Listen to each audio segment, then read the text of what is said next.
contribuição das saudações iniciais de todos que falaram. Mais uma vez, agradecer a presença de todos os participantes. Como foi falado na fala, nas saudações, todo esse trabalho do projeto da Bucure, toda a construção de vídeo é feita pelos comunicadores. Essa é a importância nossa nesse papel enquanto comunicador. Vamos ter essa outra oficina que será de redes sociais, que também será muito importante. E a nossa oficina de hoje, ela é sobre análise de conjuntura política, não só a nível nosso local, enquanto território, mas também regional, nacional e até mesmo internacional. E nós entender qual é o nosso papel e como se colocar diante dessas narrativas que a gente disputa com o público geral, nós vamos trazer o coordenador, o vice-coordenador Alcebias, para trazer um pouco de como que está essa conjuntura política a nível regional e qual a importância de nós, comunicadores, saber entender sobre esse contexto e também se posicionar para levar as nossas demandas dos nossos territórios nesse momento de disputa de narrativas. E o Alcebias, ele é o nosso vice-coordenador da COIAB, liderança também do indígena do estado de Roraima, e vai trazer um pouco dessa questão da conjuntura política a nível regional, levando em consideração que já tivemos várias eleições de coordenações da Amazônia brasileira. Então, eu queria convidar o nosso coordenador para estar falando. Coordenador, você vai ter de 15 a 20 minutos para fazer suas contribuições, e qualquer dúvida de vocês, participantes, ou contribuições, deixe no chat, que ao final estará sendo respondida. Nosso coordenador está em tempo de limitação por conta da viagem, então vou passar a fala para ele. Certo, Aline, obrigado pelo espaço. Agradecer o convite também, né, aos organizadores e toda a equipe que organiza essas atividades, principalmente a toda a equipe no geral, né. Bom, uma fala bem um pouco cheio de reflexões, né. Hoje nós estamos aí num contexto em relação à política, tanto regional, nacional, internacionalmente, que a gente precisa entender, né. Para a gente começar a entender um pouco daquilo que a gente está enfrentando, né? Por exemplo, a situação atual a nível internacional, como é que a gente está fazendo essa leitura, né? Questão dessas guerras aí que está acontecendo, como é que isso reflete para dentro da gente? Quem são essas pessoas? O que eles estão fazendo? Qual o pensamento dessas pessoas, né? E a que eles estão ligados? Qual é o interesse maior? Isso é uma análise política que a gente precisa estar entendendo também. Eu acho que a comunicação, os comunicadores aqui presentes precisam se aprofundar cada vez mais nesses aspectos políticos internacionais. O que isso vai refletir dentro do meu território, dentro do meu país, né? Em relação à nossa política nacional, ao longo desses 4 anos, a gente tem enfrentado aí um Congresso Nacional muito anti-indígena. Todas as batalhas que a gente travou dentro do Congresso Nacional, a gente não conseguiu marcar um bom ponto, né? A gente sempre teve perdendo. No próprio no STF, né, a gente tem essa dificuldade agora de emplacar algumas vitórias do próprio movimento indígena, e quando a gente emplaca isso tudo na base da pressão, né? Como é que a comunicação ela é levada até os territórios? Como é que é feito esse trabalho, né? E aí, como é que a gente faz essa leitura também quanto organização? As nossas organizações, como é que está sendo feito? Será que é só fazer esses embates, esses enfrentamentos? E quais os caminhos que a gente está ofertando para essa saída, né? O que a gente está enfrentando? Muitas das vezes a gente só está se defendendo e muitas das vezes a gente só fica na retaguarda. Então, como é que a gente faz uma vanguarda para poder avançar? Como é que a gente cria esse laço? A gente sabe que a gente é forte, as organizações hoje são bem estruturadas, bem organizadas, muitas pessoas formadas, jornalismo, comunicação, jurídico, pessoas técnicas, enfim, tem uma série de time para poder fazer esse enfrentamento. Agora, como é que a gente se organiza? A gente já jogou um determinado período. Como é que a gente agora formaliza e faz essa tática junto às organizações e aos parceiros, né? Como é que os parceiros hoje estão fazendo essa leitura, por exemplo? Querendo ou não, essa questão dessas guerras aí lá do outro lado do continente, ele vai refletir aqui dentro, pra dentro do Brasil. Não pode ser, não pode ser agora, mas a gente tem que visualizar, né? Quem que são essas pessoas? Olhar para dentro do Brasil, a gente sabe que tem um congresso, e é um congresso doido, sabe? De pessoas que, poxa, você não acredita que essas pessoas são deputados, senadores, então, que pelo amor de Deus, cara. Parece que é brincadeira, brincadeira mesmo. Mas é sério, esses caras eles têm aí o poder da caneta, sabe? O poder da caneta hoje está valendo.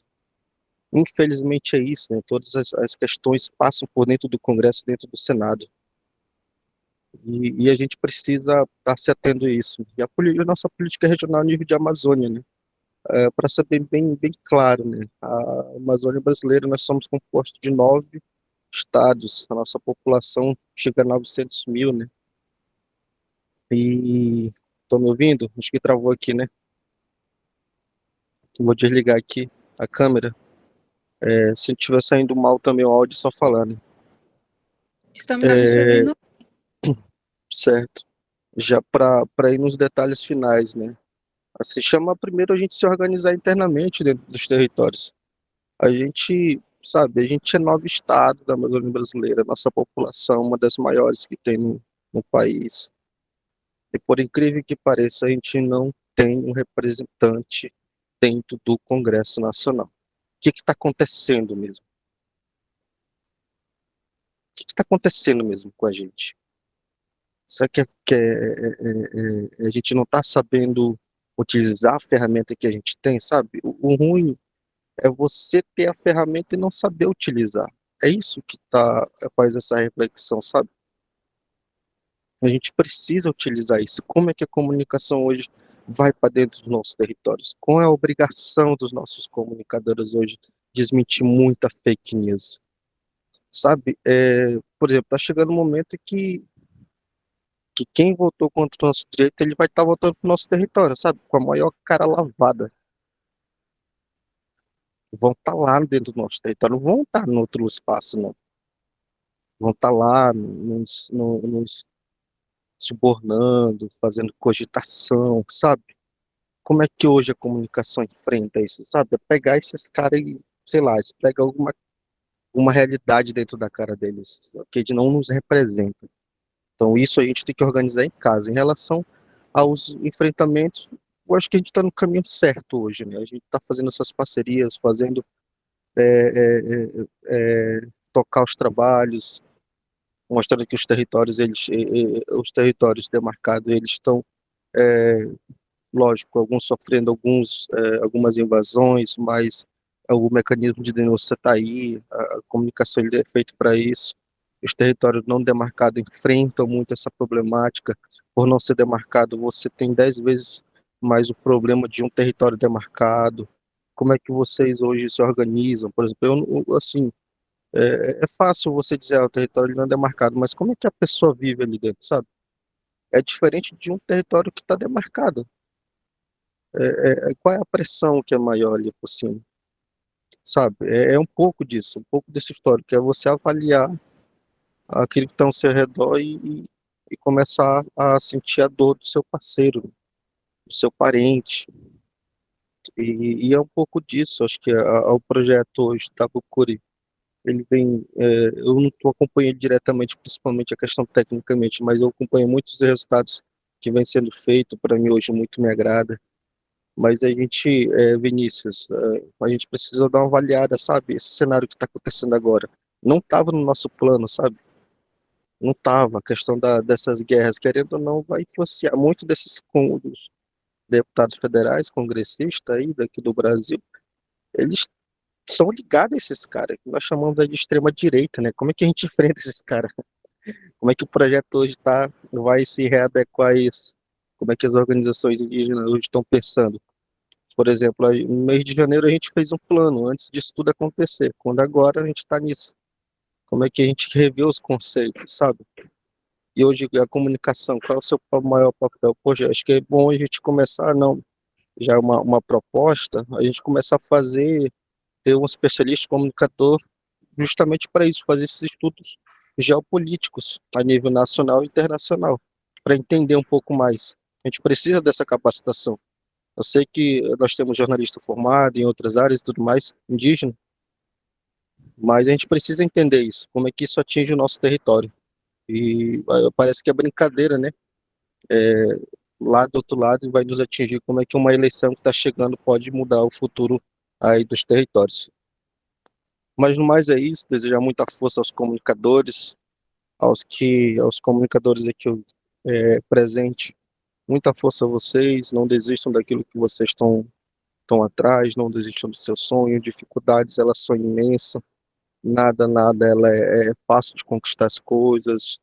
Para quem pretende se formar e especializar nessa área de comunicação, jornalismo, entre outros, desejar muita força, muita proteção, principalmente, né, pelo fato de a gente ser indígena, a gente já é bastante perseguido, e esse ano 2026 já começa nessa turbulência toda, né? E saudar aqui, são os meus, quando, Tailândia, né? Lembrar que esse ano, essas 2 semanas atrás, a gente perdeu uma grande liderança nossa, foi assassinado, que também era jovem comunicador, o Gabriel Ferreira, né? Que para mim em especial foi um irmão de luta, né? Um irmão que teve para mim muitas batalhas e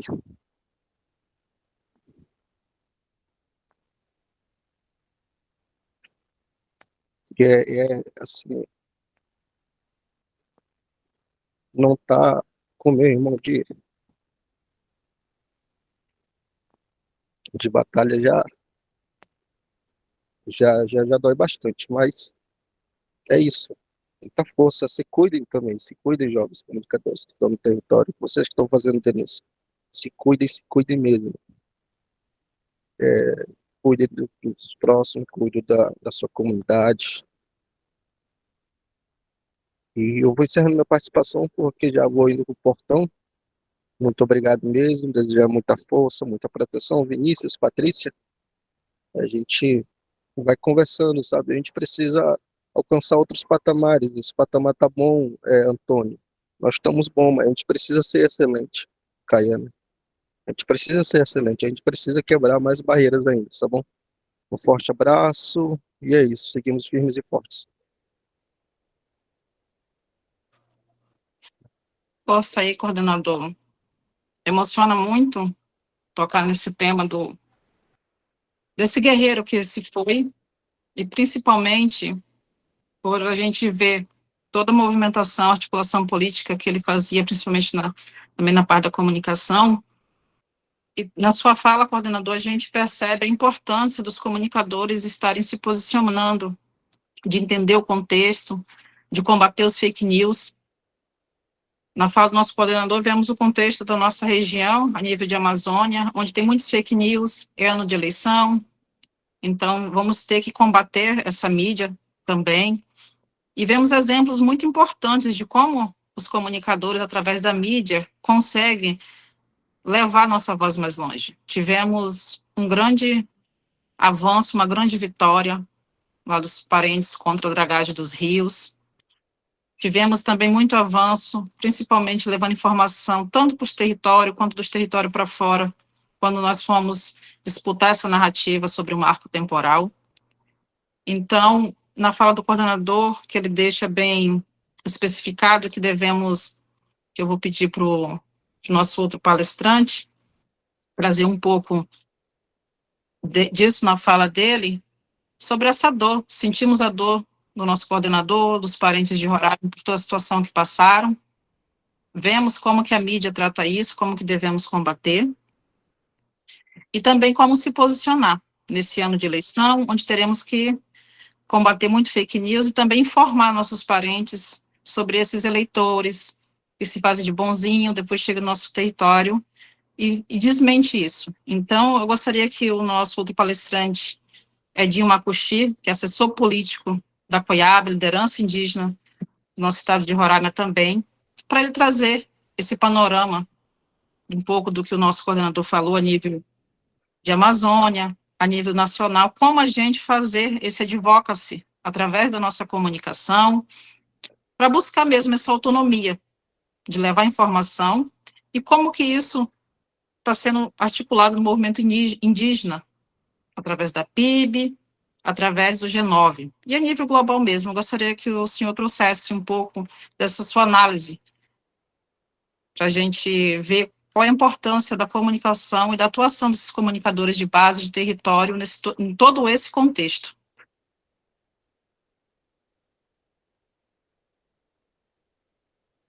Tá fechado o áudio. Está no áudio. E só lembrando para vocês deixarem as dúvidas no chat. Ok, pessoal, boa tarde a todos e a todas. Agradecer o convite, a confiança também de poder fazer a minha contribuição. Para quem não me conhece, sou ex-coordenador-geral do CI, né? E estou hoje na assessoria política da COIAB, mas também fazendo parte aqui do articulador político do CI. Bom, primeiro eu quero dizer para todos e para todas que a comunicação é uma das armas poderosas, né, no cenário que nós estamos vivendo. E parabenizar, né, os comunicadores, as comunicadoras, né, por ser autor e autoras, né, ao mesmo tempo do protagonismo da nossa própria história. Isso, né, nos identifica como um grande potencial. Lembrando sempre da fala, né, de algumas lideranças específicas, não me lembro o nome, de que a gente pode ser, né, o que a gente quiser, sem deixar de ser o que a gente já é. Isso, né, é muito importante para nós. E, assim, de verdade, né, parabenizar, né, a nossa comunicação, porque vivi um momento histórico agora nessa COP né, que a gente teve no Brasil, onde os comunicadores foram um guerreiro, né, de fato, né, de mostrar a tal realidade no qual, né, a própria JBS, né, e a Vale, né, através das suas comunicadoras, tentaram, né, boicotar todas as informações, discussões da realidade que a gente vive aqui no Brasil em relação aos povos indígenas, né, quando se trata de direito, né, e da participação, né, efetiva, justa em todos os processos de direito que a gente tem, seja território, política pública, né, e outro direito, né? Isso é muito importante. E eu queria iniciar dizendo também que, né, eu acho que nós temos um grande desafio, né, porque no Brasil e no mundo e nos estados a gente tem a comunicação que está na mão da elite, né? E quando a gente não se identifica de que quem é governo é o movimento indígena, a gente acaba, né, achando que nós estamos avançando, pelo contrário, nós estamos retrocedendo, porque a gente acaba entrando nessa, né, nessa narrativa de que a sociedade que sempre nos dominou, sempre nos quis, né, ver, né, tutelado, ao mesmo tempo, né, dependente, né, acabam de fato crescendo, porque a gente acaba, de certa forma, pregando aquilo que eles acham que é certo, que é bom, e isso, né, enfraquece o nosso movimento, nosso trabalho enquanto povos indígenas, enquanto organizações indígenas, né, enquanto lideranças indígenas também, né? E fazendo essa comparação do que é importante ter essa comunicação, por quê, né? Porque hoje a gente não pretende fazer só incidências, né, nos poderes, né, de governo, né, no executivo, no judiciário, no legislativo, né, que está muito alinhado naquilo que é projeção do Estado, né, que é fazer, de fato, a economia do país crescer a qualquer custo, né. E aí, quando a gente vê, né, esses poderes alinhados para tipo de pregação de ideologia, né, que afeta a nossa população, a gente tem que estar muito organizado para mostrar de fato, né, para a nossa sociedade indígena, para os jovens, para as mulheres, para as crianças, né, para as lideranças, que de fato, né, o que nós somos, o que nós temos é a verdadeira riqueza que nós temos. Porque o que que acontece, né? Hoje nós vivemos uma segunda guerra, talvez podemos dizer, né, uma pandemia tão forte que está matando silenciosamente a nossa população, que é essa questão da mudança da ideologia, onde as pessoas, né, vivendo nesse contexto que a gente está vivendo, acabam acreditando que tudo que vem de fora é bom, é o que dá certo, é o que nós temos que viver, né? Acaba esquecendo os verdadeiros, né, valores que a gente tem, né, da reciprocidade, da resiliência, né, do compromisso, da responsabilidade, daquilo que é mais importante para a nossa vida enquanto comunidade, enquanto povos indígenas, enquanto territórios indígenas, né? Tanto é que, talvez por falta de informações, né, a nossa população passa, né, a colocar o mercado acima da vida das pessoas, como algo mais importante, né? Não se importa mais com a qualidade de vida, né, com os valores que as pessoas têm. Então, eu creio que, né, a comunicação, nesse contexto, né, entra muito a fim, de fato, né, de trazer, né, essas verdadeiras missões que a gente tem. E a gente tem feito isso, né? Quero, mais uma vez, né, repetir e dizer que a minha confiança, o meu apreço, né, e o meu respeito aos comunicadores que estão se surgindo, tanto nas organizações, né, nas regiões, nas bases, né, para, de fato, né, trabalhar, né, essa publicação, né, do que a gente realmente é, do que a gente faz, do que a gente tem como riqueza, né? A gente não tem que mostrar, às vezes, só a parte, né, de problema ou de outras situações, mas também do grande potencial que a gente tem. Isso também é uma forma de a gente enfrentar, né, a própria ideologia, né, muita falácia do próprio Estado, né, quando se diz que as demarcações das terras indígenas são improdutivas, a gente é empecilho, né, para o desenvolvimento do Estado, né, toda essa falaria, quando a gente mostra de verdade uma porcentagem alta de preservação ambiental, né, dos rios limpos, de produção saudável, né, né,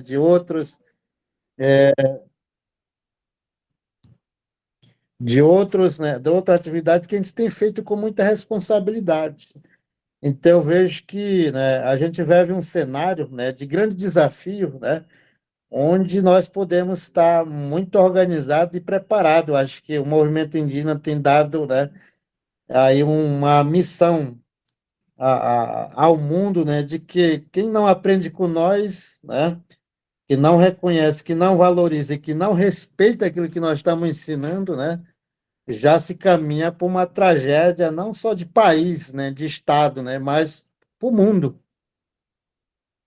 Então, assim, eu acho que, né, nessa missão a gente já conseguiu atravessar o planeta, né, através da comunicação com esse trabalho que vocês estão fazendo, né, de poder levar através do Instagram, né, do Facebook, né, de outros meios de comunicação.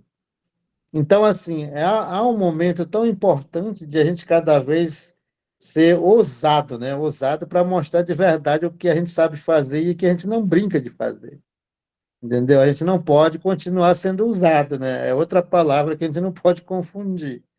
Então, essa palavra da ousadia, né, de mostrar que a gente sabe fazer não só na teoria, mas na prática, né, do conviver com aquilo que é fonte de vida, né, água natural, né, ar sem contaminação, né, solo sem veneno, né. Acho que isso é fundamental a gente mostrar. E é o que nós estamos mostrando. Então, assim, né, a gente tem buscado entender um pouco do cenário, como disse Alcebiades, o que a gente está vendo hoje, né, como é que isso, né, se reflete no Brasil, a questão, né, dessa guerra, de tudo o que está acontecendo, mas tudo aquilo que a gente precisa mostrar ainda para a nossa sociedade, para a nossa população indígena, né, é de que tudo o que a gente está fazendo, né, de às vezes de doar nossa própria vida, né, para defender território, defender água, defender floresta, defender toda essa fonte, a gente tem uma conclusão disso, que os povos indígenas, ao fazer isso, a gente não está só defendendo vida para os povos indígenas, nós estamos defendendo vida para o mundo inteiro. E quando a gente faz isso, né, e quando a gente faz isso e que não está sendo abraçado essa informação, essa comunicação, né? Eu sempre concluo dizendo que quando vem a tragédia, não é só o índio que vai morrer, né? Todos nós vamos morrer. Por quê? Porque a gente não está, de fato, ouvindo, né? Entendendo a linguagem que talvez a gente não fala por nós, mas pelo aquilo que, de fato, a gente tem comunicação, que é a parte da natureza. A ciência que a gente tem, né? Com as montanhas, com as plantas, né? Com as pedras, com os rios, com os animais, né, sabe? Essa comunicação que é o que nós ensinamos, que é muito mais você ver através de, às vezes, de uma câmera fotográfica, né? É uma visão de uma sabedoria, né, milenar, de uma sabedoria ancestral, né? Que isso é o que a gente acaba mostrando, mas às vezes não chega para as pessoas entender. Nessa parte do que vivemos hoje, né, o que pode ser uma visão decisiva, né, em relação à questão da eleição que acontece esse ano, né, nós temos aí um grande desafio.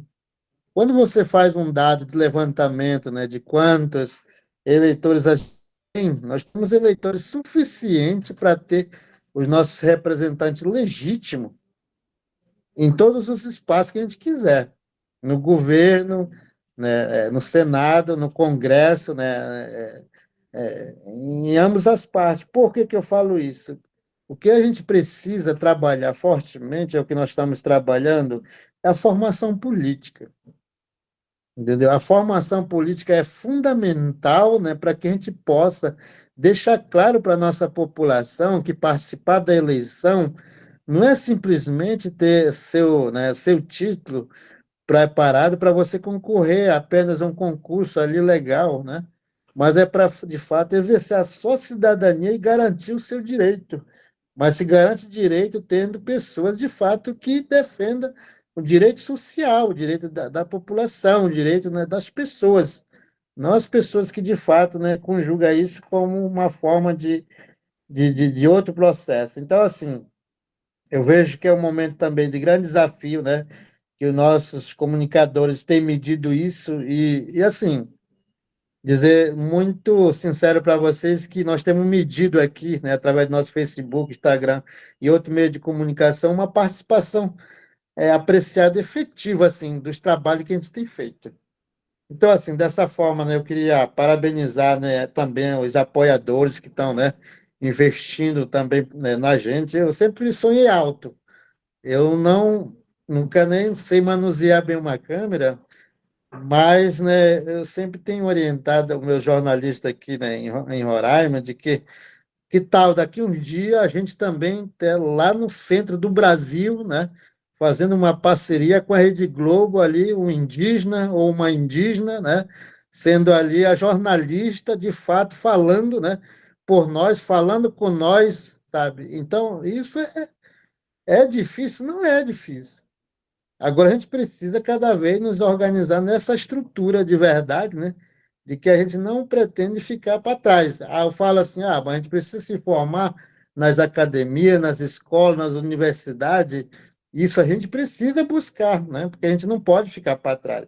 A gente precisa avançar, né, nesse conhecimento ocidental. A gente fala assim, olha, a gente precisa, né, estar muito atento para a gente não se entregar e se integrar, né, naqueles que realmente não faz bem para a gente, né?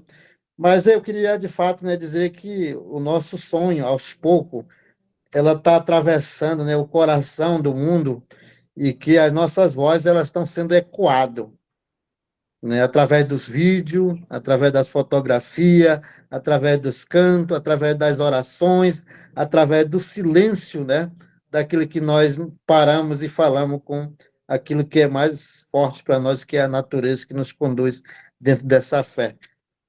Por isso que a gente nunca foi, eu sempre falo, nós vivemos um processo de colonização, foi muito difícil para nós, né? 525 anos de colonização, de massacre, né, de dizimação. A gente foi reduzido, mas vencido nunca. Então, nós somos um símbolo de resistência, né, dos povos indígenas que jamais, entendeu? A gente vai, né, comungar, a gente vai compactuar, né, com que continue sendo esse processo. Eu sempre, aqui em Roraima, nós fizemos um juramento, né, de que o nosso povo pode ser morto, mas não vai ser mais de qualquer jeito. Então, assim, a gente tem que dizer esse recado muito forte, né, para o mundo, para a sociedade, né, para os governos, né, e para isso a gente tem que ter muito pé no chão, muita coragem. E eu queria mais uma vez, né, voltar a reconhecer, parabenizar os comunicadores, porque uma vez que vocês fazem uma divulgação desse porte que afeta o governo, afeta, né, qualquer poder, né, vocês estão colocando a cabeça de vocês na bandeja também, né? Porque vocês assinam, né, tudo aquilo que nós realmente trabalhamos para fortalecer a nossa luta. E uma das coisas que eu quero finalizar aqui dizendo que todas as conquistas dos povos indígenas, né, do Brasil, seja território, seja organização sobre direito, né, elas não foram assinadas com caneta, elas foram assinadas com sangue. A demarcação foram assinadas com sangue, né? Os territórios indígenas, as organizações foram assinadas com sangue, não foi com caneta, porque foi base de pressão. Para isso foi muito choro, muita lágrima, muitas vidas, muito sangue que foram derramados. Então, a gente tem hoje um DNA forte para continuar atravessando, né, o planeta, né, com a nossa voz, através dessa comunicação que a gente aderiu como uma ferramenta também para o embate político. Muito obrigado. Muito obrigado. Cheguei a emocionar com a fala do senhor, trazendo todo esse reconhecimento do nosso trabalho enquanto comunicadores. A sua fala, o que mais me impacta, tanto na fala do nosso coordenador quanto na sua grande liderança, é que realmente não podemos nos deixar levar, porque hoje tem que se formar, tem que se especializar. Mas, como o senhor disse, isso não foi construído com caneta, foi construído com sangue.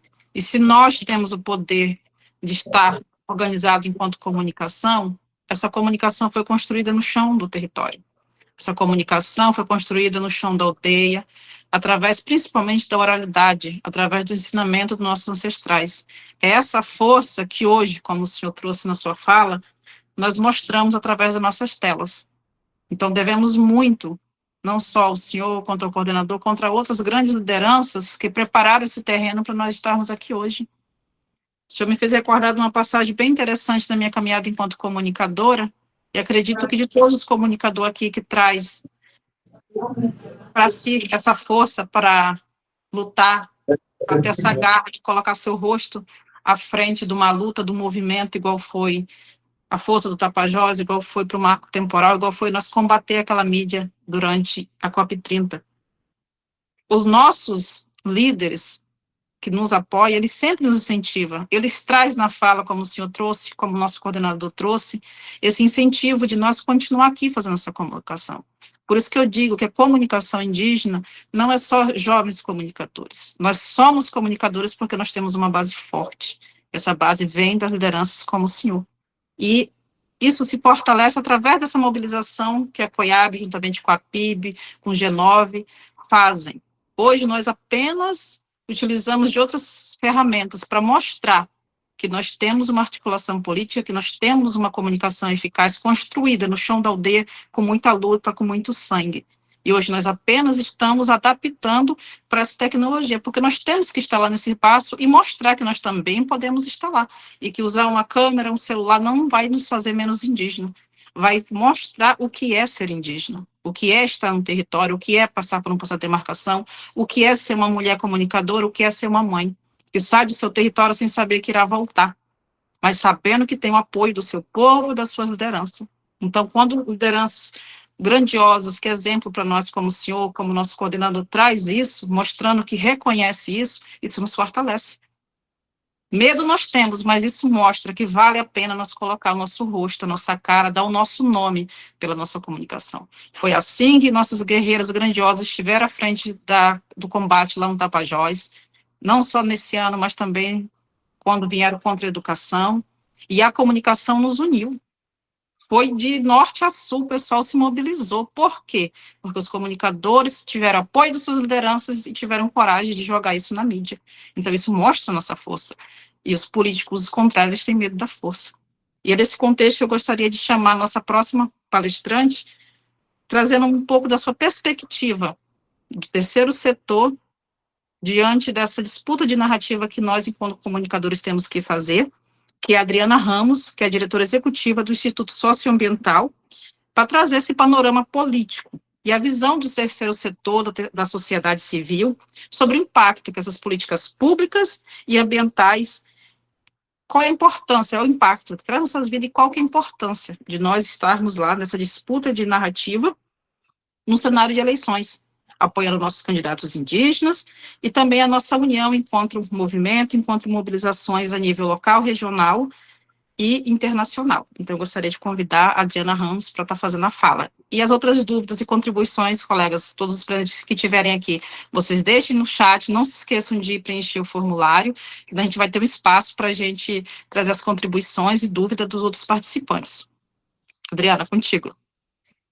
Muito obrigada, Tailane. Queria agradecer demais a SESI e a COIAB pelo convite de estar aqui. É uma grande honra falar depois do Alcebias e do Edinho. São lideranças que eu admiro muito. E fica muito mais fácil falar depois deles também, porque várias questões muito importantes já foram mencionadas. Eu tenho um especial carinho pelo trabalho dos comunicadores indígenas, né? O ISA, que é a instituição que eu trabalho, tem buscado apoiar, na medida do possível, esse trabalho em diferentes regiões onde a gente atua, porque, de fato, a perspectiva de poder ocupar os espaços de debate público, né, com uma narrativa a partir dos indígenas e trabalhada, né, por comunicadores que estão vivenciando as realidades dos territórios, tem transformado a forma como a sociedade em geral tem acesso à informação do que acontece nos territórios indígenas, né? Isso é muito importante. Acho que, né, a Tailane falou de alguns exemplos, né, de como o papel dos comunicadores ajudou a aproximar a sociedade brasileira das lutas, a compreender, né, a luta, e acho que isso tem sido uma coisa especialmente importante nesse momento em que a gente vive, né, muitas crises ao mesmo tempo, e uma necessidade de ajudar as pessoas a chegar mais próximos da verdade, né? Porque as pessoas estão sendo levadas a acreditar em qualquer coisa pelas redes sociais, né? Elas têm mais dificuldade de diferenciar o que é a verdade da mentira, né? Das invenções da inteligência artificial. Então, a existência dos comunicadores indígenas traz uma perspectiva de comunicação direta com quem está vivenciando, né, os dilemas dos territórios e as questões políticas que os povos indígenas enfrentam, que é um privilégio para quem vai receber essa informação. São vários tópicos aqui, né, que foram listados. Eu vou tentar fazer isso no meu tempo, assim, sem extrapolar, mas, por favor, Tailane, me avise quando estiver na hora de eu parar. Eu queria começar um pouco sobre uma coisa que o Alcebias trouxe muito fortemente, que é, né, a crise do mundo que a gente está vivendo com essas guerras, né, que são guerras muito difíceis de explicar, porque elas não têm muita lógica, né, naquilo que motiva, elas são motivadas muito mais pelo perfil de certos governantes, né, por uma questão de uma disputa ideológica, talvez, do que por elementos concretos. Mas elas vão afetar todos nós de diferentes maneiras. Então, eu queria lembrar que uma primeira coisa que nos afeta é porque, historicamente, toda a política socioambiental no Brasil dependeu e foi construída por estímulos que vieram a partir do debate internacional, né, e dos compromissos estabelecidos em modo global nas conferências e convenções de temas ambientais. Então, desde a primeira Conferência de Meio Ambiente Internacional, que aconteceu em 1972, até a COP30, muitas das nossas políticas, muitas das estruturas que fazem a gestão ambiental no Brasil, por exemplo, foram construídas porque, no âmbito desses grandes acordos internacionais, os países se comprometem a fazer e os países mais ricos se comprometem a financiar. Então, esse recurso de cooperação internacional chega no Brasil para apoiar o Brasil a estruturar suas políticas. Para vocês terem uma ideia, a maioria das secretarias estaduais de meio ambiente no Brasil foram estruturadas a partir de programas de cooperação internacional. Na Amazônia, principalmente o PPG-7, um programa de proteção de florestas financiado pelo que era o G7, os 7 países mais ricos do mundo, logo depois da Rio 92, até a estruturação, por exemplo, das áreas das secretarias de meio ambiente que tratam do cadastro ambiental rural, que foram financiadas pelo Fundo Amazônia, que também é um dinheiro que vem de cooperação internacional. Então, quando o governo Trump, no ano passado, encerra o trabalho da Agência de Cooperação Americana, a USAID, né, ele acaba afetando diretamente muitas iniciativas que são desenvolvidas no Brasil, sejam pela sociedade civil, seja pelos governos. O governo Trump também vai influenciar várias fundações privadas dos Estados Unidos que também apoiam projetos aqui, né? E a mudança da política externa dos Estados Unidos vai transformar o recurso disponível no mundo, né, para ações nessa área. Então, por exemplo, quando o Trump diz, logo no ano passado, que ele vai reduzir o apoio que ele dá para que os países tenham políticas de defesa, ele tira dinheiro de apoio que ele costumava dar para países como a Alemanha, Bélgica, outros países europeus terem sua política de defesa. O que acontece? Os países vão ter que botar mais dinheiro na área de defesa e eles vão fazer o quê? Vão botar menos dinheiro na cooperação internacional. Então, isso também vai afetar o volume total de recursos disponíveis para as causas que a gente trabalha. Então, a gente tem um efeito que é muito direto, por exemplo, do governo Trump na nossa atuação, né?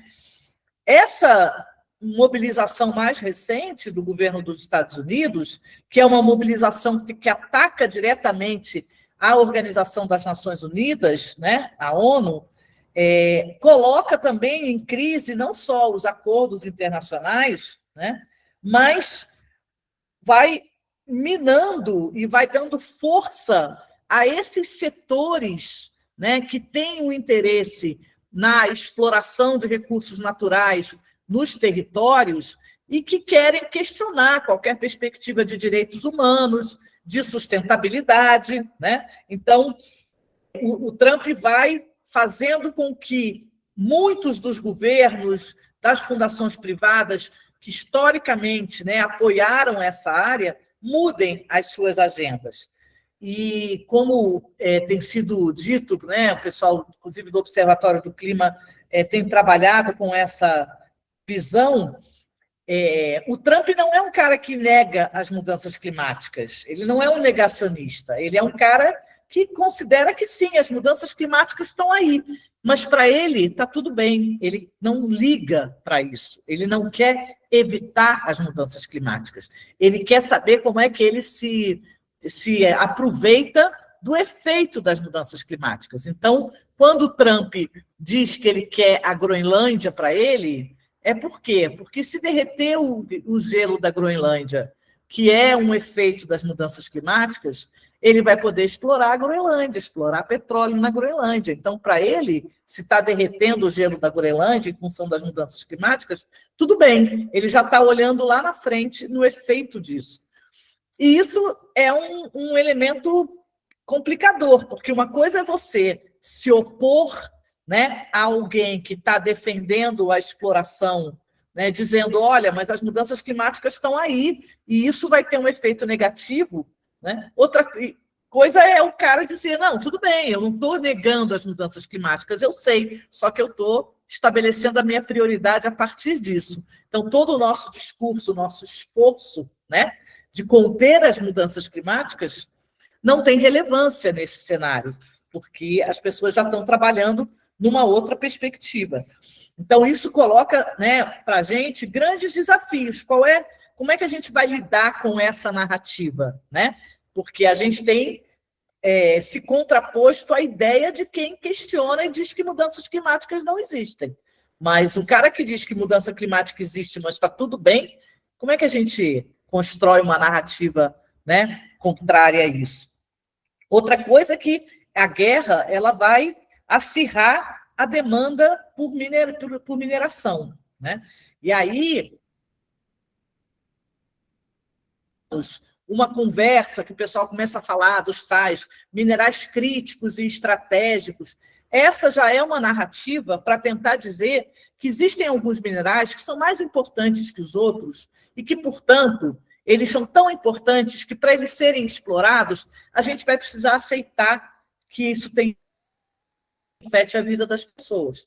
É uma tentativa de colocar a mineração num papel de relevância para o mundo, né, nessa perspectiva de uma transição climática, que vai, com certeza, pressionar ainda mais debates como esse que a gente tem visto, por exemplo, da mineração em terra indígena.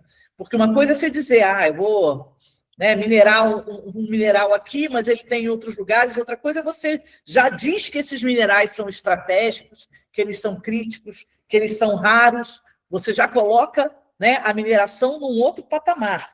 E isso é uma questão que a gente está vendo, que vai afetar diretamente o debate da política indigenista.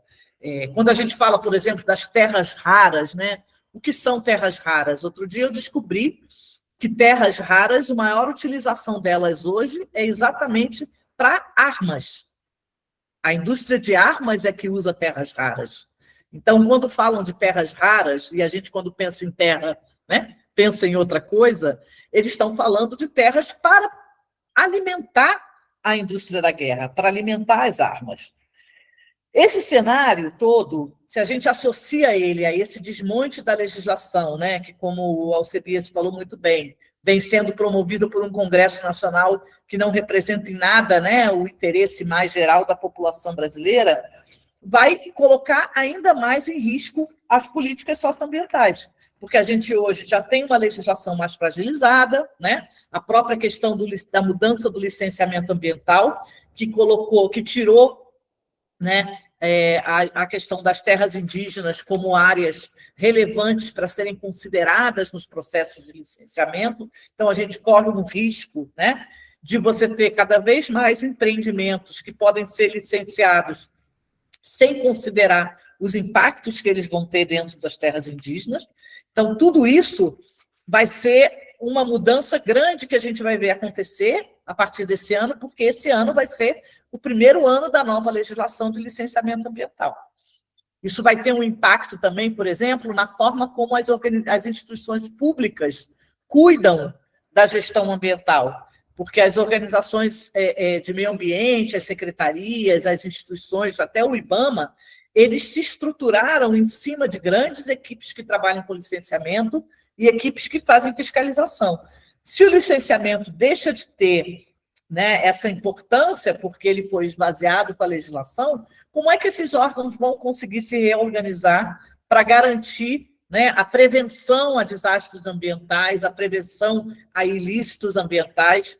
Isso vai ser uma coisa que a gente ainda não tem ideia de como vai nos impactar. Bom, 2026 é ano de eleição, essas eleições vão ser muito relevantes, Eu acho que os temas socioambientais não vão ter tanto espaço como tiveram na eleição de 2022, porque em 2022, defender o meio ambiente, defender a questão indígena, era uma forma dos candidatos, por exemplo, mostrarem que eles estavam em oposição ao candidato Bolsonaro, que tinha um discurso totalmente antiambiental e anti-indígena. Dessa vez, isso não vai acontecer, então, dificilmente a gente vai conseguir ter um destaque para esses temas.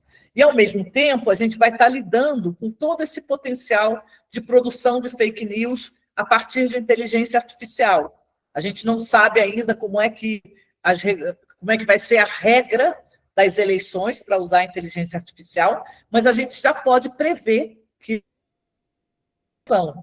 Então, mais uma vez, o trabalho de comunicação para se contrapor às mentiras que vão ser produzidas e reproduzidas durante as eleições vai ser muito importante. E eu acho que a disputa de narrativas sobre as questões indígenas também pode ser potencializada. E aí, mais uma vez, a importância da comunicação indígena nesse cenário. Então, a gente tem visto que pela forma como o debate foi acontecendo, o debate do marco temporal, ele sinaliza, embora a gente saiba que não encerra o debate sobre a demarcação, mas ele sinaliza como se tivesse se chegado a uma solução, digamos. Não é uma solução para os territórios, não é uma solução dos povos, mas na visão dos tomadores de decisão, dos empreendedores, né, de quem se opõe à demarcação, se avançou em regras, né, que eles consideram mais adequadas. E agora o foco deles é sobre o uso dos territórios. E o debate da mineração deixa isso muito evidente. O fato que o Supremo Tribunal Federal está escolhendo como um debate nessa questão da mineração o caso dos Cinta Larga, ele sinaliza para a gente uma delicadeza muito importante, né? Porque a gente sabe que esse debate ele vai dar espaço e visibilidade para alguns representantes indígenas que vão defender a mineração dos seus territórios. Então, essa delicadeza de como que a gente vai tratar, né, essa discussão, sem permitir, sem cair, digamos, na armadilha fácil, né, de apontar o dedo para uns e criminalizar a posição de uns em detrimento de outros, é uma coisa que a gente vai precisar estar muito atento. Então, a gente precisa sempre ter esse cuidado de fortalecer a perspectiva do coletivo, né? Fortalecer o direito, né, de escolha, o direito de dizer não, a necessidade da consulta, mas sem deixar, né, que isso vire uma situação de você criminalizar alguns.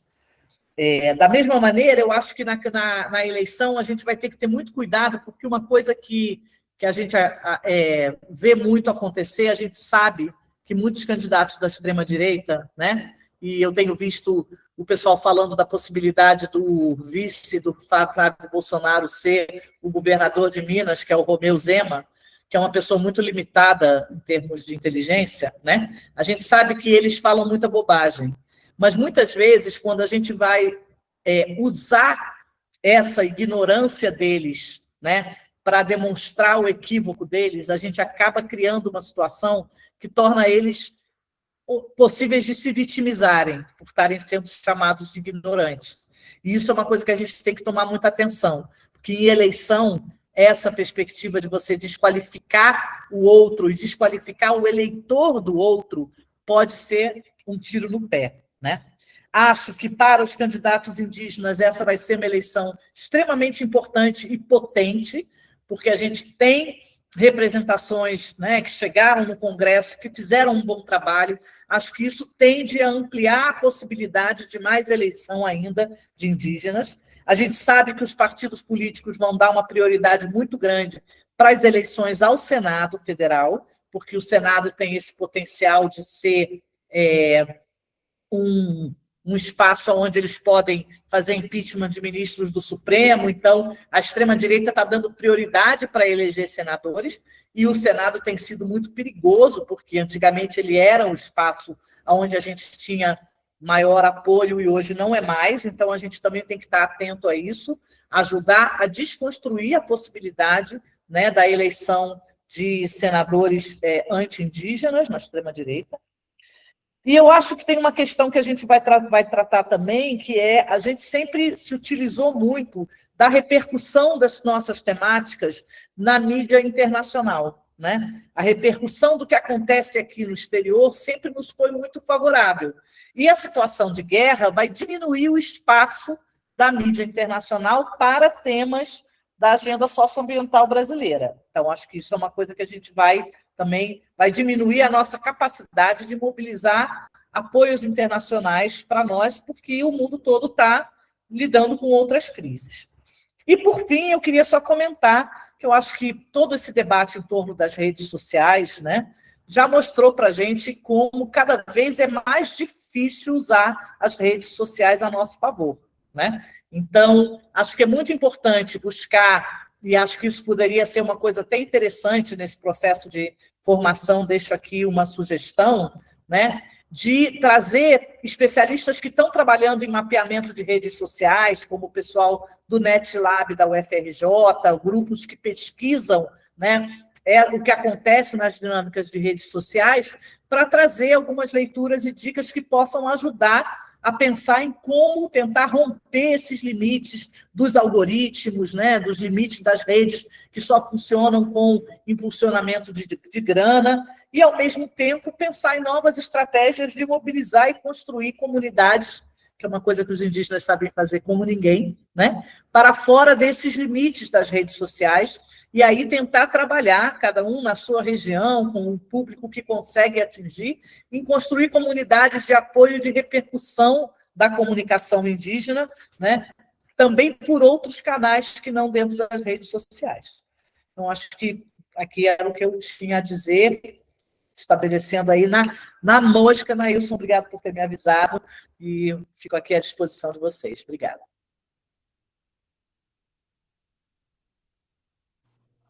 Obrigada, Adriana. Você traz um cenário alarmante. Acredito que esse seja o posicionamento do presidente, né, do Trump. Por quê? Porque na minha região mesmo, assim, entre minhas lideranças, já se fala sobre isso.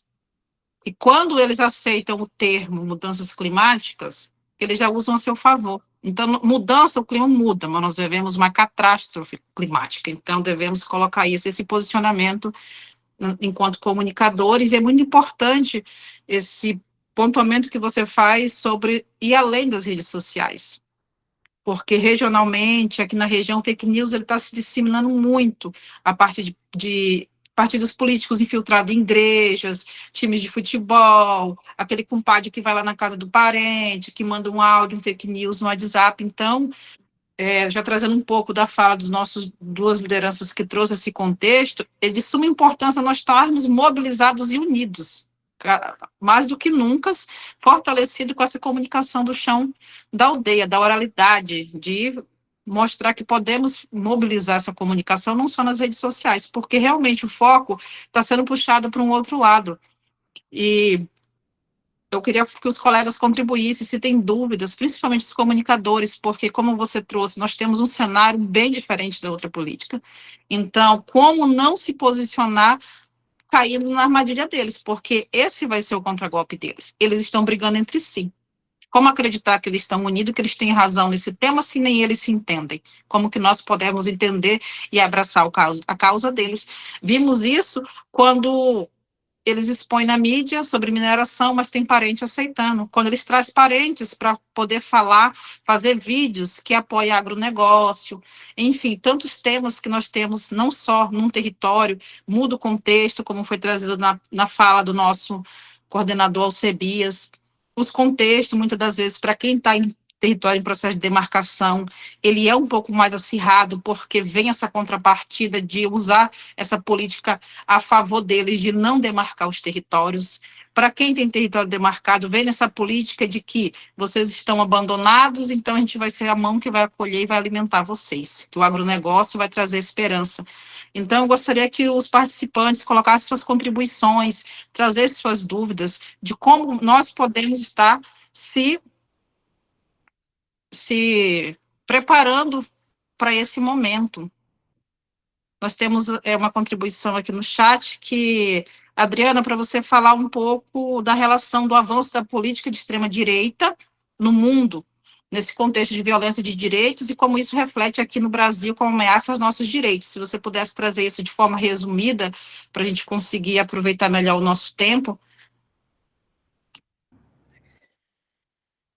Vou tentar falar de forma resumida. Na verdade, vou responder isso falando um pouco sobre a dinâmica de como a extrema-direita opera na comunicação.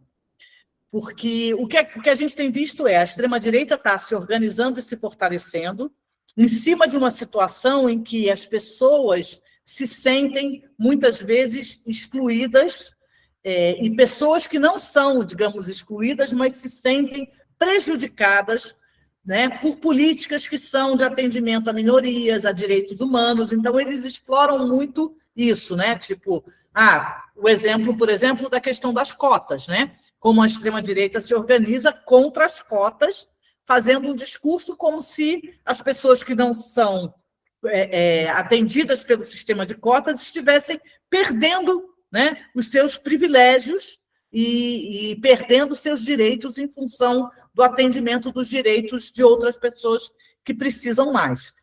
A extrema-direita, ela não tem, na comunicação dela, ela não tem uma mensagem que ela queira promover.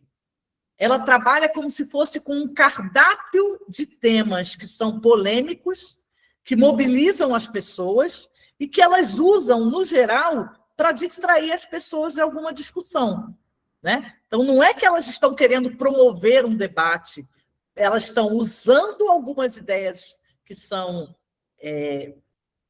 ideias de extremas, né, para capturar o debate. Então, em vez de você estar falando de uma coisa importante que o governo está fazendo ou que uma comunidade está demandando, você está discutindo um assunto que o Nicolas Ferreira trouxe do nada e jogou ali, e ele jogou aquele assunto ali só porque ele quer que as pessoas parem de falar da conexão que ele tem com algum escândalo que está acontecendo.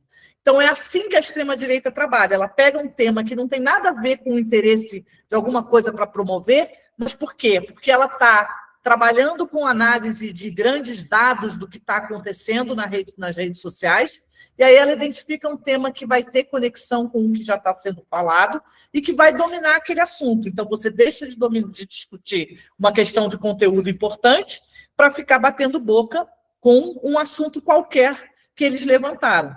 E os exemplos lá de 2018, né, da mamadeira, das coisas idiotas que eles inventavam, são bons exemplos, porque é isso, não interessa se é verdade ou se é mentira. Interessa que aquele tema tem uma capacidade de entrar no debate que está acontecendo na rede naquele momento. E aí, a gente que está trabalhando em cima de ideias de promoção de direitos, de querer discutir conteúdos que são importantes para a sociedade, a gente não tem a mesma capacidade, porque você está trazendo um tema complexo, uma questão que você precisa muito da atenção das pessoas para elas entenderem, e eles estão falando de temas superficiais, baseados muitas vezes em mentiras e falácias, mas que eles conseguem jogar na rede de forma muito rápida. Então, eu acho que a grande dificuldade que a gente tem hoje é que a extrema-direita ela cresce exatamente na falta de atenção das pessoas, né? Na pessoa não ter paciência de ver um vídeo mais longo para chegar a entender o assunto, né? Ela só vai ficar ouvindo as grandes chamadas e vai ficar repercutindo aquilo. Eu vi aqui também na chamada uma pergunta sobre essa questão das fake news. Como saber, né? Eu acho que eu não sei como é que vai ser esse ano, a gente teve nos últimos anos de eleição alguns sites que trabalharam com a questão da checagem dos fatos. Então, eu acho que a gente precisa ter referências de quem está fazendo trabalho de checagem de informação e quem são fontes confiáveis, aonde a gente pode ir sempre checar. E acho que uma coisa que vários de vocês têm feito, que é essa coisa de reagir a certas informações, desconstruindo as mentiras e trazendo as verdades, é uma coisa muito importante que precisa ser feito. E aí, o porquê da importância da ideia das comunidades, né? Que é um pouco como a extrema-direita, o que acontece? Por mais que eles tenham uma pessoa com muitos seguidores, por que eles conseguem fazer tanto barulho? Porque eles trabalham com uma comunidade de pessoas que vai, ao mesmo tempo, disseminar a mesma informação. Então, vai ocupar o espaço das redes sociais com um volume de gente falando do mesmo assunto. E, na medida que a gente conseguir construir comunidades e ter essas comunidades ajudando a gente a repercutir, né, o questionamento, as fake news, as informações verdadeiras, a gente também potencializa o alcance da nossa comunicação. Por isso é tão importante pensar por aí, né? Muito obrigada, Adriana. Você já respondeu outra pergunta que estava aqui no chat, nosso colega Joel, sobre, né, como um tema tão sensível a gente poder identificar o que é confiável ou não, você já trouxe na sua fala. Também foi colocada uma contribuição aqui numa parenta, que o que reforça fake news, porque muitas das vezes eles chegam lá como bonzinho, pede para tirar uma foto, e essa foto é usada de forma diferente. Então, nós, como comunicadores, também tá tendo essa precaução. Se tiver mais algum participante que queira abrir o microfone ou queira escrever no chat para trazer alguma contribuição, uma avaliação, seu pensamento sobre esse tema nosso da oficina, que é análise da conjuntura política a nível, né, regional, nacional e internacional. Se alguém quiser fazer mais alguma contribuição, fazer alguma pergunta. E foi colocado aqui também no chat, Edinho, para você também falar para a gente como que o senhor, como assessor político da COIAB, como nós comunicadores, podemos nos preparar para esse ATL, que vai ter de alguma forma um foco, né, nas eleições, nas ameaças dos nossos direitos, as fake news lançadas em cima dessa mobilização. Como que o senhor trazer um pouco dessa contribuição também?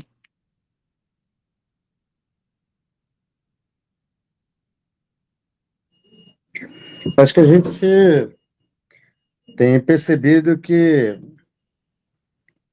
a gente já tem um time forte para jogar nesse campo, entendeu? Agora a gente precisa fazer aí, né, aí um comitê técnico, entendeu? Para a gente poder, de fato, atuar nessas situações. Por exemplo, né? Agora na ATL, entendeu? A gente precisa ter na mão quais são as ações, de fato, que a gente quer resolver. Por exemplo, a gente não é especialista em tudo, mas a gente, o que que cuida a comunicação? O que que cuida, né, o jurídico, né?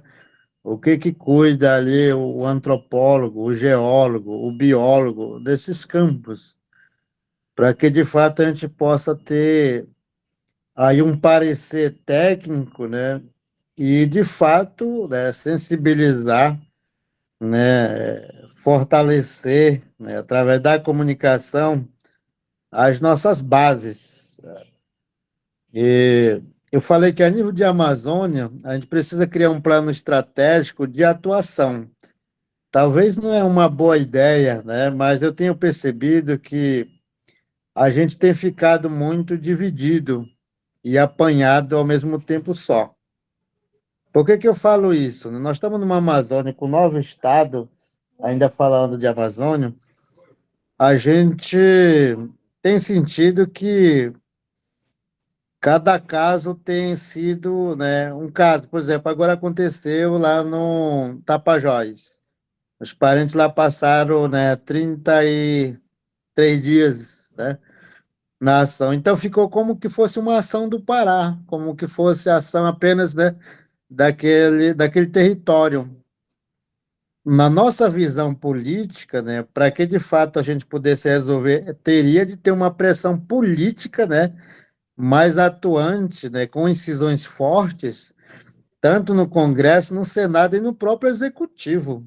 A gente não fez isso, né? Eu sempre uso, às vezes, exemplo da OTAN, que não é muito bom, que é dos Estados Unidos, que está atacando nesse momento, né, os países, sabe? Mas a OTAN tem um sistema de organização que, se mexer com um país, mexer com os 9 países. Eles agem ao mesmo tempo, né, em defesa daqui. Então, às vezes, a gente acaba apanhando, né, tendo esses instrumentos fortes de conhecimento na mão. Então, assim, eu vejo que a gente precisa se organizar nesse sentido, né, para a gente poder operacionar de forma mais incisiva, né? A gente fica muito na defensiva, por exemplo, né? A gente, vai ter um marco temporal, a gente fica correndo da sala para a cozinha. O que que a gente vai fazer, né? A gente não parou para se organizar. O que que a gente vai fazer realmente no campo político? A gente definir isso, isso, isso, a nível de território, a nível de estado, a nível, né, de nacional e a nível internacional. O que que a gente vai fazer no campo jurídico? A gente vai fazer isso, isso, isso, isso, né? No campo político vai ser feito isso, isso. Na parte de comunicação vai ser feito assim, de ações mais estratégicas, né? Mais decisões mais estratégicas. A gente fica pensando muito, a gente vai fazer isso, mas como é que a gente mede esse impacto, né? A gente fica, às vezes, divulgando, né, coisas muito pequenas, enquanto outros temas, elas ficam silenciados, e nesse silêncio, né, as pessoas vão avançando, entendeu? Eles vão avançando. Assim, eu estava analisando, que trouxe aqui, né, a Adriana, de quando a gente fala, a gente não tem hoje um Bolsonaro para falar sobre a questão ambiental. Então, quando a gente não fala, acho que está tudo bem, né? E a sociedade, né, fica focada naquilo que está acontecendo. E, por outro campo, no calado da noite, né, elas vão sendo aprovadas leis, vão aprovando, né, mudando direito, vão, né, atropelando a própria Constituição, E isso é muito forte. Também a gente não tem hoje, né, um comitê, além da PIB, que operaciona, né, a nível, né, de Brasil sobre os direitos dos povos indígenas, né, uma comissão técnica de fato que esteja acompanhando as ações as ações do governo no Brasil, entendeu? Então, acho que a gente precisa pensar nesse campo, né? Por exemplo, a ATL, né? A ATL é um campo político de fazer as nossas incisões fortes, mas de um tempo para cá, a gente sentiu que nós, a gente acaba, às vezes, criando muitos debates paralelos, né? E a gente, principal, quando é geral, já não é um esvaziamento total, porque, né, cada um está nos seus debates, a gente não nomeia, não prioriza, não classifica ali uma pauta, né, que é de suma importância e que é de extremo perigoso para a gente, entendeu? Para a gente discutir. Outra coisa é que quando a gente vai para a mobilização, para uma marcha, né, a gente acaba indo, vai, é grito de guerra, é faixa, é uma caminhada, chega lá na frente a gente se desmonta como um balde d'água derramado, né? Com aquela tanta força, chega lá na frente, a gente esfria, entendeu? Então, assim, a gente precisa pensar melhor, né? Nessa até o que que a gente realmente divulga nesse acampamento Terra Livre. O acampamento Terra Livre é um dos maiores eventos, né, dos povos indígenas do Brasil, né? Do Brasil ali, para a gente poder. O que que a gente faz antes da TL? O que que a gente faz durante o acampamento Terra Livre? O que que a gente faz depois do acampamento Terra Livre para a gente monitorar, né? Acho que tem coisa que a gente faz que é tão grandioso, por exemplo, assim, eu não estou assim conseguindo, né, me conectar para dizer o que que é, mas que às vezes quando a gente está durante a TL é tão focado, é tão, né, publicado, é tão, né, divulgado, mas quando a gente volta para o nosso território acaba que todo mundo esquece, né? É tipo eleição. Eleição, todo mundo passa 4 anos apanhando, né? Mas quando chega a eleição, acho que a gente esquece, sabe? De que a gente apanha no território, que a gente apanha no Congresso, que a gente apanha em todo canto, né? E acaba voltando naquele cidadão, entendeu? Que eu acho que a nossa sociedade, eu não sei, trouxe aí a Adriana, que eu também concordo, né? De que a gente precisa chegar olho no olho, né? Conversa realmente de pessoas na mesa, com a família, com a comunidade, com a região, porque as pessoas, com tanta narrativa mentirosa, acabam influenciando na mente das pessoas que aquilo que é verdade, sabe, se torna mentira. E aquilo que é mentira se torna verdade na mente das pessoas, né? Entendeu? E aí a gente precisava, né, realmente definir as pautas mais críticas, mais fortes, para que a gente pudesse ter nessa TL, sabe, uma atuação mais incisiva mesmo, sabe? Mais incisiva. Por exemplo, o marco temporal foi julgado, há muito comentário, agora nós estamos esquecendo, mas não resolveu o problema do marco temporal. O marco temporal foi camuflado, ela foi uma moeda de troca, né? Foi uma moeda de troca. Ah, a gente tira o marco temporal, mas acrescenta um monte de condicionante para o processo de demarcação das terras indígenas. Ah, a gente tira o marco temporal, mas em compensação você tem que aceitar mineração, tem que aceitar arrendamento de terra, tem que aceitar um monte de condições, entendeu? Então, assim, a gente às vezes vai para uma TL, né? A gente acaba mudando de pauta achando que a gente já resolveu, pelo contrário. Sabe? A gente às vezes só vai dar, né, legitimidade para aquilo que o governo quer, sabe? Então, assim, quando eu falo que o movimento indígena, enquanto a sua pauta, enquanto as suas ações, ela tem que estar muito definida, né? O movimento indígena é movimento indígena, governo é governo, a gente sabe que existe isso. Quebrar parceria com o governo, se distanciar do Estado. Não estou falando disso, né? Eu estou falando daquilo que é uma aliança forte com quem a gente está se alinhando hoje, né? Alinhando. Então, assim, eu acho que o acampamento Terra Livre também é uma oportunidade para divulgar de fato. Às vezes a gente tem medo de mostrar aquilo que está acontecendo, né? Por exemplo, o governo, né, é um governo popular, um governo que negocia, um governo que conversa, um governo que participa. Mas se vocês olham, né, do quanto foi demarcado as terras indígenas, mas quanto foi aberto também a abertura para negociação dos territórios indígenas, para petróleo, para mineração, para tanto de coisa, entendeu? É uma realidade. Então, assim, acho que pensando melhor, né, de que o movimento indígena, enquanto os povos indígenas, precisa fazer aí uma reestruturação da política do movimento indígena para fortalecer a aliança política com as organizações indígenas, com os movimentos sociais, com todo mundo, né, daqueles que de fato acreditam na luta e na vida dos povos indígenas, daqueles que simpatizam a nossa luta, para a gente continuar enfrentando, entendeu? Porque o governo vai estar do lado do governo, do lado da elite, né? O movimento social, os povos indígenas têm que se organizar nessa aliança política.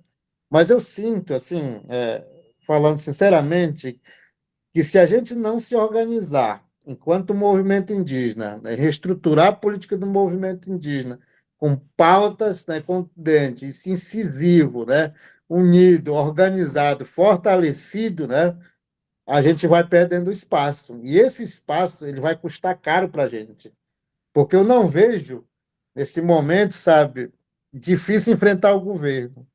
O que vai ser muito mais difícil, né, para nós indígenas é enfrentar o próprio indígena, que é o nosso irmão, que está na nossa casa, que vai estar apoiando essas pautas de governo. Entendeu? Então, assim, eu queria só fazer esse comentário, talvez sair um pouco, mas só para mostrar como é que, né, de, daquela mesma, daquele mesmo ditado. Então, se você ficar, o bicho come, se correr, o bicho come, né? Se ficar, o bicho come, se correr, o bicho pega. Então a gente precisa se estruturar politicamente, né? Economicamente, juridicamente, né? Para a gente poder ter uma pauta forte, nossa, dos povos indígenas, sabe? Eu vejo que é isso, sabe? Então, os comunicadores, né, vocês são as partes, vocês têm sido, de fato, um instrumento fundamental. Mas se as nossas lideranças, que estão nas organizações indígenas, né, que estão, de fato, na linha de frente, não tem um posicionamento de movimento indígena, né, acaba quem toma a decisão, o que deve ser divulgado, aonde deve ser divulgado, para quem tem que ser divulgado, as informações que vocês comunicadores estão fazendo, acaba, né, o próprio movimento indígena abafando aquilo que deveria ser feito.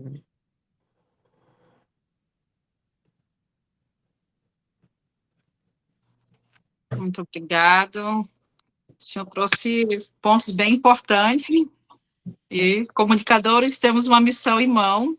O senhor apresentou um planejamento estratégico muito bom, caminhos que devemos seguir, e eu vejo na fala do senhor que devemos colocar o pé no chão e firmar que o posicionamento do movimento indígena é que nosso futuro não está à venda.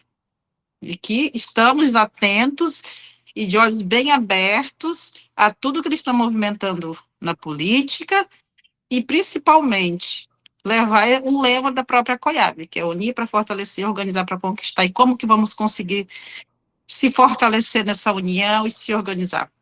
Como eu volto a dizer, através da nossa comunicação do Chão da Aldeia, através da nossa organização social, porque nós não precisamos aderir e aprender essa política, nós temos uma política ancestral, e é essa que precisa ser fortalecida.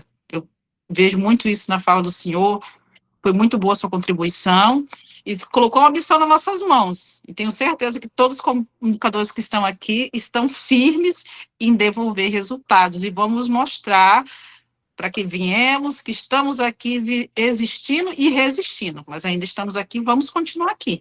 Se alguém tiver mais alguma contribuição, quiser colocar, ou não, a gente vai para as nossas considerações finais.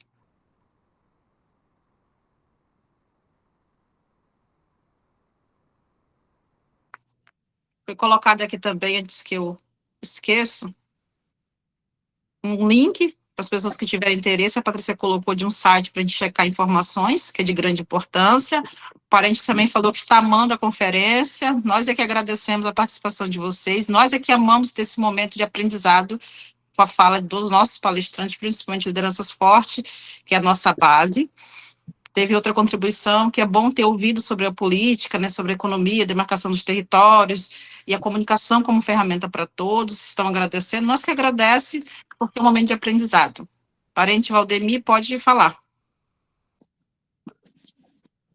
Boa tarde a todos. Eu sou de Porto Velho, Rondônia, mas eu estou em Buritis e a internet aqui é ruim.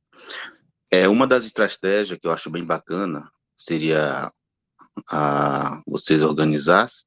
Eu já trabalhei em campanha política, né? Então eu trabalhei na questão não é comunicação, nós trabalhamos na questão do marketing político. Então dentro dela a gente criou uma rede de pessoas que apoiam aquele candidato. Por quê? Então assim, foram candidato, ele estava concorrendo, então vinha muita fake news falando daquele candidato para poder tirar a atenção dele, para poder rebaixar. Então, o que foi feito? A gente, toda vez quando a gente ficava na rede social, ou às vezes nós estávamos até dormindo, lá para as 3 horas da madrugada, recebia a mensagem e falava assim, ó, foi postado mais um fake news falando do fulano tal. Vamos derrubar. Aí a galera todo dia lá, todo mundo acordado de madrugada, clicava lá no configuração e mandava derrubar.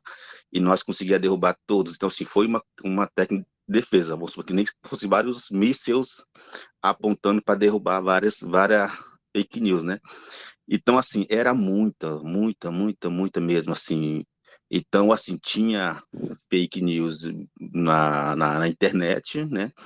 E também, onde que não era competência nossa, porque nós éramos voluntários e trabalhamos com internet, aí onde foi que ele foi pego foi quando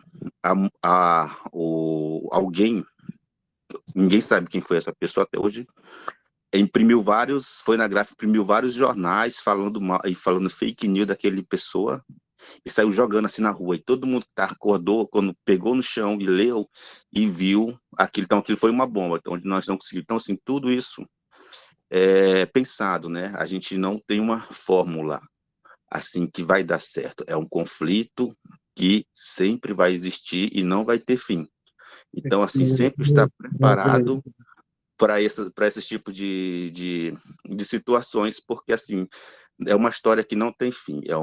Vai sempre ter criatividades para poder produzir novas formas de poder derrubar, espalhar fake news, e o papel desse estratégia é sempre estar melhorando, se estruturando, né, e ampliando, porque não adianta a gente ficar esperando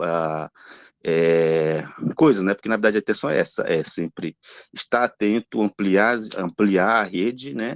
E ficar sempre monitorando. Então essa é uma das estratégias que eu acho bacana para vocês combaterem os fake news contra a negócio de cota, desmatamento, e é isso, e outros que vierem. Obrigado, parente. Pode ter certeza que está tudo sendo anotado. Nós estamos aprendendo muito com vocês aqui. Foi muito boa a nossa oficina, grandes contribuições foram trazidas. Gostaria de passar a palavra para os nossos palestrantes. Edinho, se o senhor quiser iniciar a fala, depois a Adriana, que o nosso coordenador está em deslocamento, para trazer as considerações finais da nossa oficina. Enquanto isso, os participantes já vão se arrumando para poder abrir a câmera, para a gente poder, logo após a fala do nosso palestrante, fazer a nossa foto oficial final da nossa oficina. Eu queria agradecer imensamente, né, essa minha participação com os senhores e com as senhoras, dizendo que a faca e o queijo estão na nossa mão na eleição, que é decisiva desse ano, né? A gente precisa, mais do que nunca, eleger o nosso representante, e participar da política partidária não existe receita, existe decisões. Se a gente tem uma decisão com posicionamento, a gente consegue eleger o nosso representante, né, nesse sistema de política do malocão indígena, que a gente fala muito, que é a união, decisão, né, votação, e elegemos o nosso representante. E para os comunicadores, né, eu sempre uso um lema de que, para a liderança, né, que tem um posicionamento e que defende a luta do seu povo, que carrega esse DNA, né, dizia uma grande liderança, um saudoso que, né, já se foi, que falava que é melhor morrer, né, no campo de batalha defendendo o seu povo, o seu território, né, a sua cultura, a sua floresta, de que morrer no bar bebendo cachaça. Então, isso é uma missão forte, né? É duro, né? Mas a gente tem que acreditar de que foi para isso que a gente foi empoderado, né?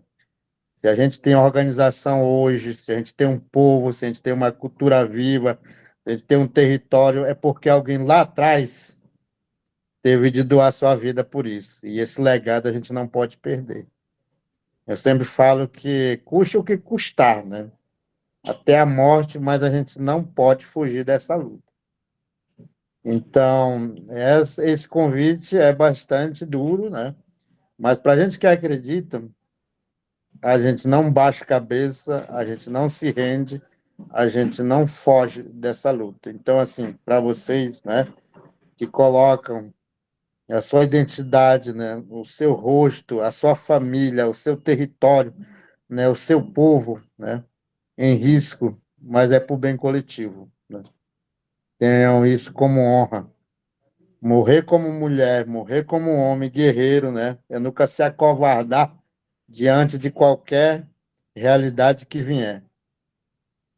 E nessas missões que vocês têm de sair fora do território de vocês, né? É uma honra, porque às vezes um guerreiro só tem o dia de sair e não tem dia de voltar. E a gente tem que rezar todos os dias, né? Porque às vezes a gente sai de casa e às vezes não tem direito de voltar para casa.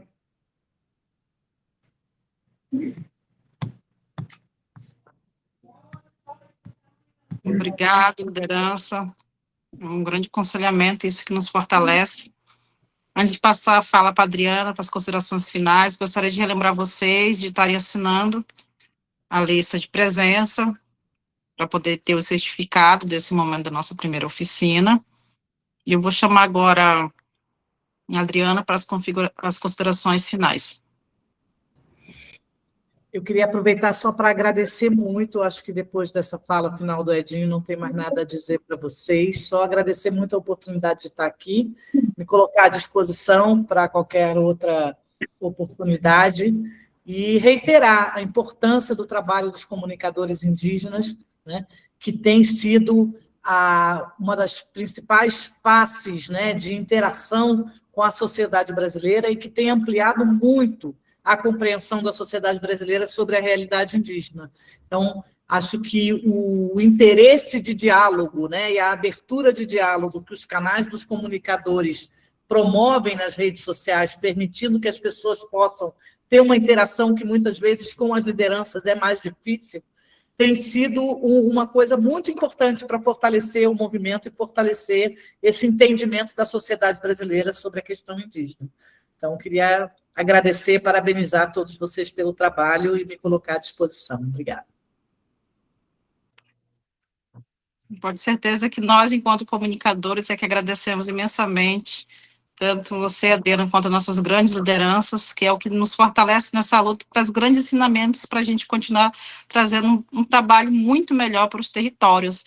E, como foi citado, medir esse impacto nas comunidades. Teremos grandes retornos e convidar vocês também para não perder nossa próxima oficina, no dia 17, com Pedro Tucano, parente, sobre redes sociais. Será um momento muito importante de todos vocês estarem participando, nossas lideranças, como o Edinho, Alcebia, estarem também junto, para poder nos trazer grandes aconselhamentos, porque se vocês não derem aquele puxãozinho de orelha, a gente acha que está fazendo tudo certo e a gente não avança. E, com certeza, o objetivo é a gente avançar na nossa comunicação.